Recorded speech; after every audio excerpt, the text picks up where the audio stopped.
اس وزیر اعظم صاحب کی یہ ذہنیت ہے کہ آج تک ان کے جو پلے ناکامیاں پڑی ہیں۔ بہرحال انہوں نے پھر وزیر اعظم نے یہ بھی کہا کہ انہوں نے پیپلز پارٹی یا مسلم لیگ نواز کے خلاف کوئی کیس بنانے کا نہیں کہا، اور خاتون اول کی جو تصاویر ہوئی تھی اس پہ مریم نواز کے خلاف دہشت گردی کے مقدمات بنانے کا بھی نہیں کہا گیا۔ لیکن وزیر اعظم تھوڑی غلط بیانی کر رہے ہیں، کیونکہ وزیر اعظم صاحب آئے ہی اس ایجنڈا سے ہیں، اور ان کے آنے سے پہلے ہی یہ تمام کام شروع ہو چکے تھے، اور ان کی پرائم ایجنڈا یہی تھی۔ وہ ان کو بٹھایا مسلط اس لیے کیا گیا ہے کہ وہ باقی تمام سیاسی جماعتوں کو نیست و نابود کریں، لیکن اس طرح نہیں ہوتا۔ جماعتیں، پارٹیاں عوام سے جڑی ہوتی ہیں، پبلک سے جڑی ہوتی ہیں، تو اس طرح ختم نہیں ہوتی۔ یہ خواہش وزیر اعظم عمران خان کی ویسے ہی رہنی ہے۔ یہ خواہش فقط وزیر اعظم کی نہیں تھی، یہ خواہش اس طرح سے اقتدار میں آنے والے شوکت عزیز کی بھی تھی، چودھری شجاعت کی بھی تھی، ظفر اللہ جمالی کی بھی تھی، پرویز مشرف خود کی بھی تھی، لیکن وہ سب کچھ نہیں ہو سکا۔ یہ سیاسی جماعتیں کسی نہ کسی حد تک عوام میں مقبول ہوتی ہیں، کسی نہ کسی حد تک عوام کی ان کو سپورٹ ہوتی ہے، تو اس طرح ختم نہیں ہوتی۔ لیکن وزیر اعظم نے ہی، میں آپ کو یہ بتا دوں کہ انہوں نے ایک اعتراف بھی کیا ہے، اور وہ اعتراف بالکل بشیر میمن کے انکشافات سے ملتا جلتا ہے، اور یہ ہے کہ انہوں نے بالکل بشیر میمن کو کہا تھا کہ خواجہ آصف کا جو معاملہ ہے، اقامے کا جو معاملہ ہے، اس کی تحقیقات کریں، کیونکہ ایک فارن منسٹر جو ہے وہ کس طرح دوسرے ملک کا اقامہ رکھ سکتا ہے۔ یہاں تک تو وزیر اعظم نے بات تسلیم کر لی ہے، لیکن باقی جو تمام چیزیں ہیں تو لازمی بات ہے وزیر اعظم صاحب وہ نہیں مانیں گے۔ لیکن جو کچھ سیاسی جماعتوں سے یا ان کے لیڈران سے ہو رہا ہے وہ وزیر اعظم کی ہدایات کے مطابق ہو رہا ہے، تو اس لیے یہ تسلیم کرنا چاہیے بات کہ وزیر اعظم نے کہا ہوگا، اور وزیر اعظم نے پھر اگر بشیر میمن نے نہیں مانا تو پھر جو نیب کے چیئرمین ہیں انہوں نے کبھی بھی انکار نہیں کیا، اور جو پرچی گئی نیب کے چیئرمین کو، پھر اسلام آباد سے گئی یا راولپنڈی سے گئی، نیب چیئرمین نے سر تا پاؤں تک آنکھیں بند کر کے ان پہ عمل کیا، اور ایک سیاسی جماعت جو اپوزیشن کی جماعت تھی ان کو ٹف ٹائم دیا، سیاسی رہنماؤں کو ٹف ٹائم دیا۔ وہ سب کے سب اب عدالتوں میں کیس بھگت رہے ہیں، کوئی ضمانتوں پہ ہیں، کوئی نیب کی حراست میں ہیں، کوئی جیلوں میں ہیں۔ اسی طرح یہ سب نیب کا کیا دھرا ہے، اور بشیر میمن نے جب یہ بات نہیں مانی تو پھر دوسرا اب ادارہ بھی وزیر اعظم کے نیچے تھا، وہ نیب تھا، اور نیب کو باضابطہ طور پہ وزیر اعظم صاحب یوز کر رہے ہیں۔ تو یہ تو بات وزیر اعظم کی حد تک تھی کہ وزیر اعظم نے جو ہدایات دیں بشیر میمن نے نہیں مانی، بشیر میمن وہ انکشافات کر رہے ہیں۔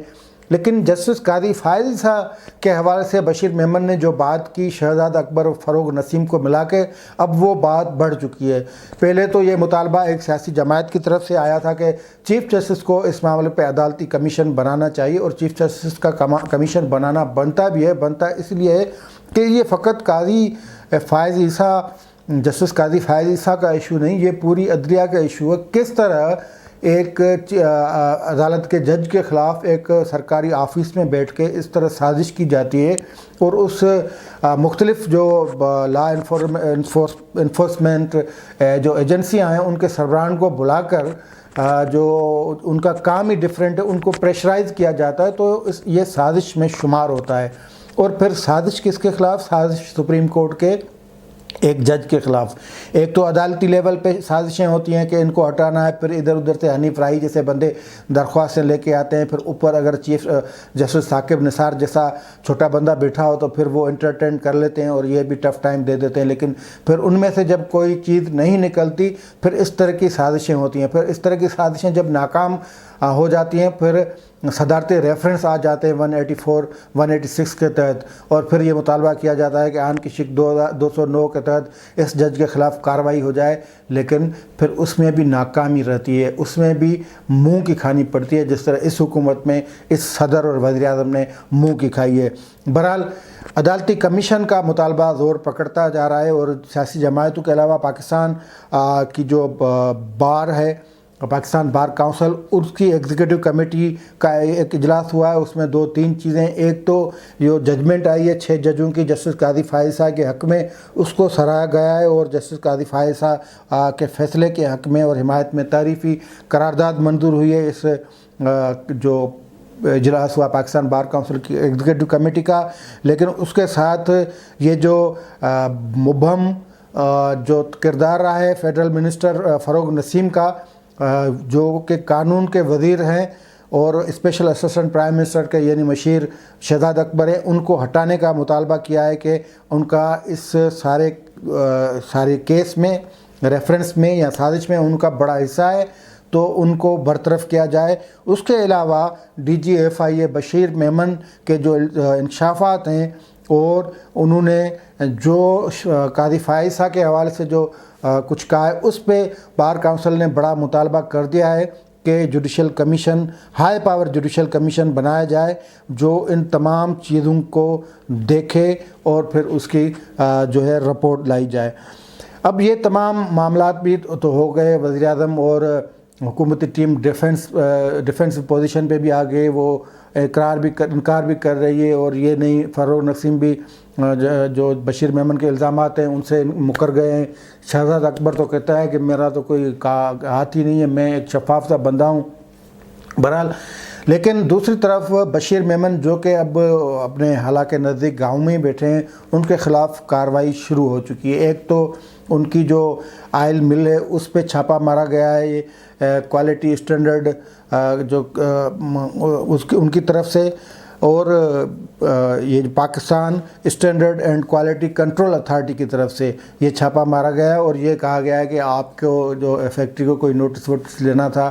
تو آپ نے نہیں لیا۔ پھر اس طرح یہ چھاپا مار کارروائی بشیر میمن کے خلاف شروع ہو گئی۔ ایک وہ دوسری اب حساب کتاب لیا جا رہا ہے، یہ جو منی ٹریل کی رٹ لگائے ہوئے حکومت عمران خان نے تو جیسے ویسے جھوٹ بول کے ادھر ادھر سے دستاویز لا کے، کبھی اپنی پرانی بیگم صاحبہ ان کے نام پہ، کبھی ان کے کسی دوست کے نام پہ وہ سارے کاغذات سپریم کورٹ میں جمع کرائے، اور پھر آگے ثاقب نثار جیسے بندے بیٹھے ہوئے تھے، سامنے عمران خان تھے، سامنے نواز شریف نہیں تھے، اوپر ثاقب نثار بیٹھے تھے، تو انہوں نے وہ کاغذ ادھر ادھر دیکھ کے معمولی جرمانہ ڈال کے اہل و عیال کو وہ کر دیا، صادق و امین قرار دے دیا۔ عمران خان کو بھی کر دیا، علیمہ خان کو بھی۔ یہ خاندان فقط ایک صادق و امین ہے، لیکن عمران خان صاحب اپنے جو بندے ہیں ان کے جو ان سے کوئی ٹریل وریل نہیں لے رہے، لیکن بشیر میمن سے اس زمین کی پوچھ تاچھ شروع ہو گئی ہے جو کہ بشیر میمن کا کہنا ہے کہ وہ 1937 سے ان کے دادا کی جو ملکیت تھی، اب اس کے حوالے سے سوال پوچھے جا رہے ہیں کہ یہ زمین کس طرح ہوئی۔ تو مطلب یہ اس طرح سے، اور عین ممکن ہے کہ بشیر میمن کو نوٹس چلا جائے، عین ممکن ہے کہ نیب بشیر میمن کے خلاف کوئی انویسٹیگیشن شروع کر دے، انکوائری شروع کر دے، شروعاتی انکوائری، اور وہ سب کچھ ہوگا وہ لازمی پرائم منسٹر کے کہنے پہ ہوگا، شہزاد اکبر کے کہنے پہ ہوگا، اور یہ تمام انکوائریز شہزاد اکبر یا پرائم منسٹر کے کہنے پہ ہوں گی، کیونکہ یہاں پہ انصاف فقط جہانگیر ترین کو مل سکتا ہے۔ اس حوالے سے بھی یہ بڑی خبر ہے کہ جہانگیر ترین کے خلاف جو ڈاکٹر رضوان احمد ایف آئی اے کے جو ایڈیشنل ڈائریکٹر تھے، ان کی سربراہی میں جو کمیٹی بنی تھی، جوائنٹ انویسٹیگیشن کمیٹی، انہوں نے جو تحقیقات کی تھی اس تحقیقات کو سائڈ پہ رکھ کے اب نئے انویسٹیگیشن ابو بکر خدا بخش اس جو رپورٹ کا جائزہ بھی لے رہے ہیں، اور نئے سرے سے جہانگیر ترین کو ریلیف دینے کے لیے، ان کو سیف پیسج دینے کے لیے وہ حربے بھی استعمال کیے جا رہے ہیں۔ تو تحریک انصاف سے جڑے لوگوں کو انصاف اسی طرح مل سکتا ہے، جبکہ باقی لوگوں کو انصاف اس طرح ملتا ہے جس طرح پیپلز پارٹی اور مسلم لیگ نواز اور بشیر میمن کو ملنے کے لیے کوششیں کی جا رہی ہیں۔ تو امکان یہی ہے کہ بشیر میمن کو آنے والے دنوں میں کوئی نوٹس بھی مل سکتا ہے، کوئی ان کے خلاف بڑی کارروائی بھی ہو سکتی ہے۔ آج کے لیے اتنا ہی، دیجیے اجازت، اللہ حافظ۔